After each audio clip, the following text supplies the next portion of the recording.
स्पर्श भाग 2 कक्षा 10 भाग 3।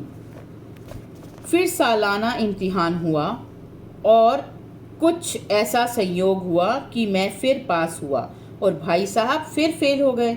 मैंने बहुत मेहनत नहीं की पर ना जाने कैसे दर्जे में अव्वल आ गया।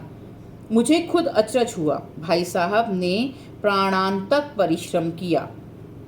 कोर्स का एक एक शब्द चाट गए थे। 10 बजे रात तक इधर, 4 बजे भोर से उधर, 6 से 9:30 तक स्कूल जाने के पहले। मुद्रा कांतिहीन हो गई थी मगर बेचारे फेल हो गए। मुझे उन पर दया आती थी। नतीजा सुनाया गया तो वह रो पड़े और मैं भी रोने लगा। अपने पास होने की खुशी आधी हो गई।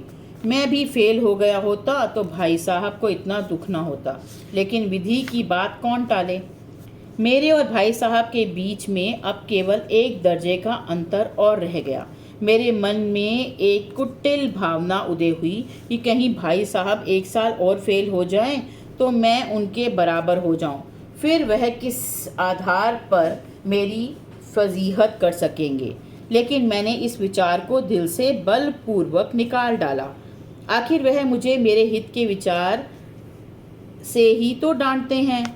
मुझे इस वक्त अप्रिय लगता है अवश्य, मगर यह शायद उनके उपदेशों का ही असर है कि मैं दनादन पास होता जाता हूँ और इतने अच्छे नंबरों से। अब भाई साहब बहुत कुछ नरम पड़ गए थे। कई बार मुझे डांटने का अवसर पाकर भी उन्होंने धीरज से काम लिया। शायद अब वह खुद समझने लगे थे कि मुझे डांटने का अधिकार उन्हें नहीं रहा, और या रहा भी तो बहुत कम। मेरी स्वच्छंदता भी बढ़ गई। मैं उनकी सहिष्णुता का अनुचित लाभ उठाने लगा। मुझे कुछ ऐसी धारणा हुई कि मैं पास हो ही जाऊंगा, पढ़ूं या ना पढ़ूं। मेरी तकदीर बलवान है। इसलिए भाई साहब के डर से जो थोड़ा बहुत पढ़ लिया करता था वह भी बंद हुआ। मुझे कन कौवे उड़ाने का नया शौक पैदा हो गया था और अब सारा समय पतंगबाजी की ही भेंट होता था। फिर भी मैं भाई साहब का अदब करता था और उनकी नज़र बचा कर कन कौवे उड़ाता था।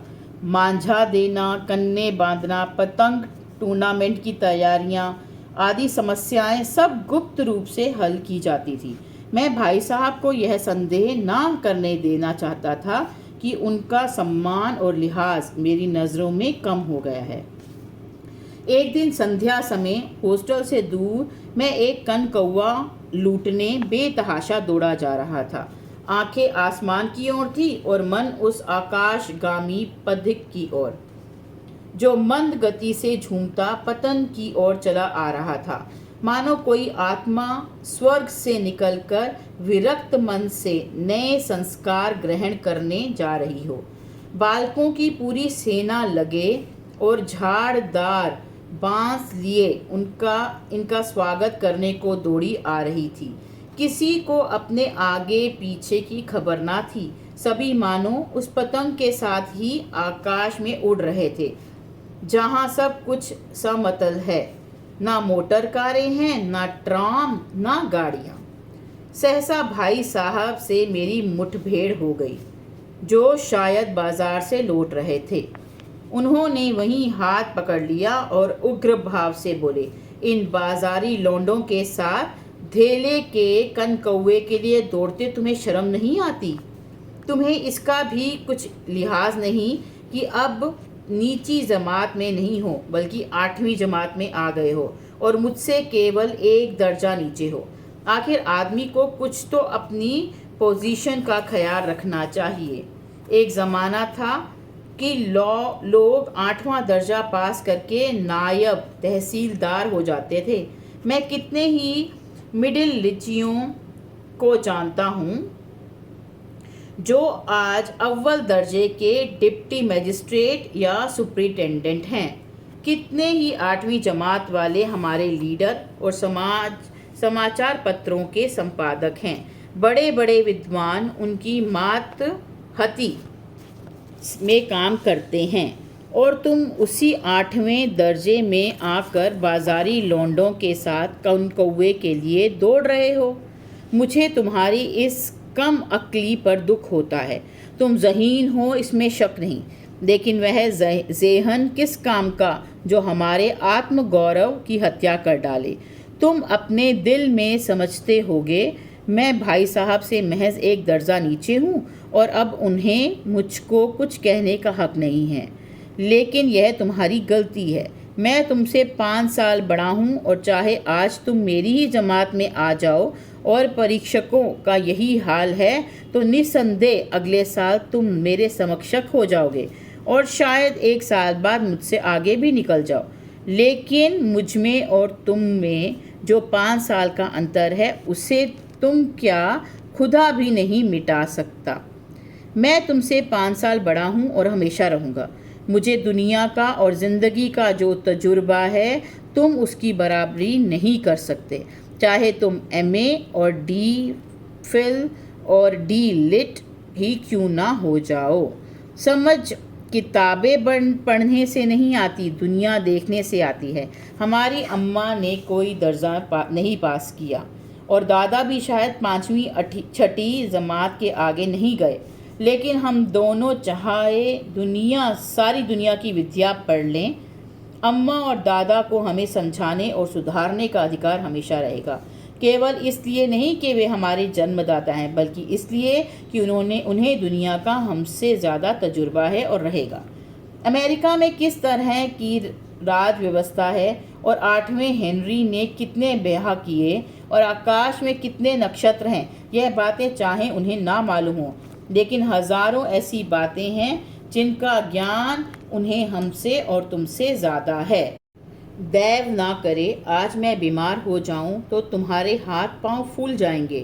दादा को तार देने के सिवा तुम्हें और कुछ ना सूझेगा, लेकिन तुम्हारी जगह दादा हो तो किसी और को तार ना दें, ना घबराएं, ना बदहवास हों।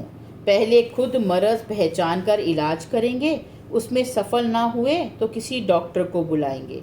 बीमारी तो खैर बड़ी चीज़ है, हम तुम तो इतना भी नहीं जानते कि महीने भर का खर्च महीना भर कैसे चले। जो कुछ दादा भेजते हैं उसे हम 20-22 तक खर्च कर डालते हैं और फिर पैसे पैसे को मोहताज हो जाते हैं।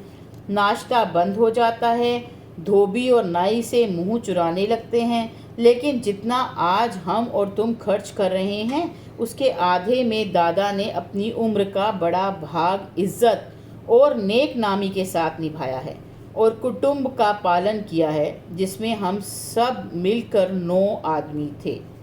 अपने हेडमास्टर साहब को ही देखो, MA हैं कि नहीं, और यहाँ के MA नहीं, ऑक्सफोर्ड के 1000 रुपये पाते हैं, लेकिन उनके घर का इंतज़ाम कौन करता है? उनकी बूढ़ी माँ। हेडमास्टर साहब की डिग्री यहाँ बेकार हो गई। पहले खुद घर का इंतज़ाम करते थे, खर्च पूरा ना पड़ता था, कर्जदार रहते थे। जब से उनकी माताजी ने प्रबंध अपने हाथ में ले लिया है, जैसे घर में लक्ष्मी आ गई है। तो भाईजान, यह गुरूर दिल से निकाल डालो कि तुम मेरे समीप आ गए हो और अब स्वतंत्र हो। मेरे देखते तुम बेराह ना चलने पाओगे। अगर तुम यूँ ना मानोगे तो मैं थप्पड़ दिखाकर इसका प्रयोग भी कर सकता हूँ। यह जानता हूँ तुम्हें मेरी बातें जहर लग रही हैं। मैं उनकी इस नई युक्ति से नतमस्तक हो गया। मुझे आज सचमुच अपनी लघुता का अनुभव हुआ और भाई साहब के प्रति मेरे मन में श्रद्धा उत्पन्न हुई।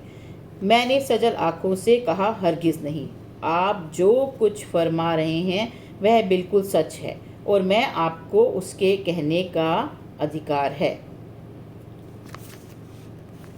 भाई साहब ने मुझे गले से लगा लिया और बोले, मैं कनकौवे उड़ाने को मना नहीं करता, मेरा भी जी ललचाता है, लेकिन करूं क्या? खुद बेराह चलूं तो तुम्हारी रक्षा कैसे करूं? यह कर्तव्य भी तो मेरे सिर है। संयोग से उसी वक्त एक कटा हुआ कनकौवा हमारे ऊपर से गुजरा। उसकी डोर लटक रही थी। लड़कों का एक गोल पीछे पीछे दौड़ा चला आता था। भाई साहब लंबे हैं ही, उछलकर उसकी डोर पकड़ ली और बेतहाशा हॉस्टल की तरफ दौड़े। मैं पीछे पीछे दौड़ रहा था। धन्यवाद, कृपया